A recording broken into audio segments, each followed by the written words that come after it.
The Sotria bee, Mrs. Minata Kone's baby, an industrial cashew nut processing company in the city of Banfora, just about 400 kilometers from Ouagadougou. More than 300 people are employed here, most of them, about 90% women, and from poor backgrounds. We have different staff categories. We have staff members with permanent contracts, other staff members with seasonal contracts, and those with daily rate contracts make up the biggest category. Young people and women are highly represented among our employees. Since inception in 2006, the company has processed more than 3,000 tons of cashew nuts and sold in excess of 512 tons of white almonds. When she started out, she barely moved stock in Burkina Faso. It took 10 years of persistence and hard work to finally conquer the local market and proceed to sell in Europe and America. We went to the European Union and met a big client who bought all of our stock. It was from there that we were able to access the global market through the European Union. For 2 years, we sold all of our goods to the European market. And then since 2010, we've been able to export our goods to the American market through a big company called Costo that came to visit us here in Banfora.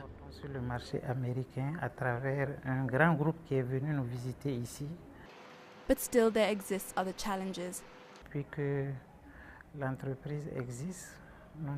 Since inception, the company has not been able to secure investment from a local financial institution. Never.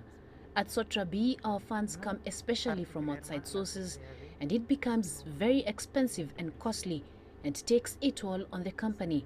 We want cashew nuts from Burkina Faso to be processed right here, and we want to be able to create wealth right here. We want to add value to our goods and sell goods on the global market that are either semi-finished or finished. Mrs. Minata says that she invests about $200,000 in 60 producer groups in Burkina Faso and about $176,000 a year in salaries to ensure that as her company grows, so should the lives of poor women around her improve. And that is winning her admiration. It's with great pleasure that I work at Sotrabi. I have been here for 10 years working with her. I have not been disappointed. I'm able to pay for my children's school fees, and I'm also able to make ends meet.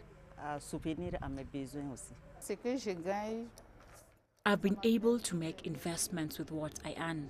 I have a shop at the market where I sell African fabric. Mrs. Minata Kone is a strong woman. She's a role model for us and we wish to support her.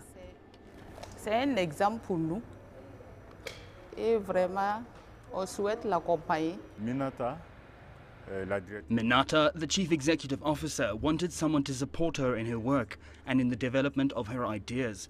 This is why I was recruited. I came to help her, which was a plus in the beneficial work she leads here. This is in contrast to us men who hesitate to approach women who's taken the decision to do something that ends up working. Minata advises other women entrepreneurs with plans to sell to the global market to start by gauging their production capacity at the local level, then slowly progress to the sub-region and so on. She also says that entrepreneurs should learn as much as possible about international standards, without which it will be difficult to penetrate international markets. Catherine Ogunde, CCTV.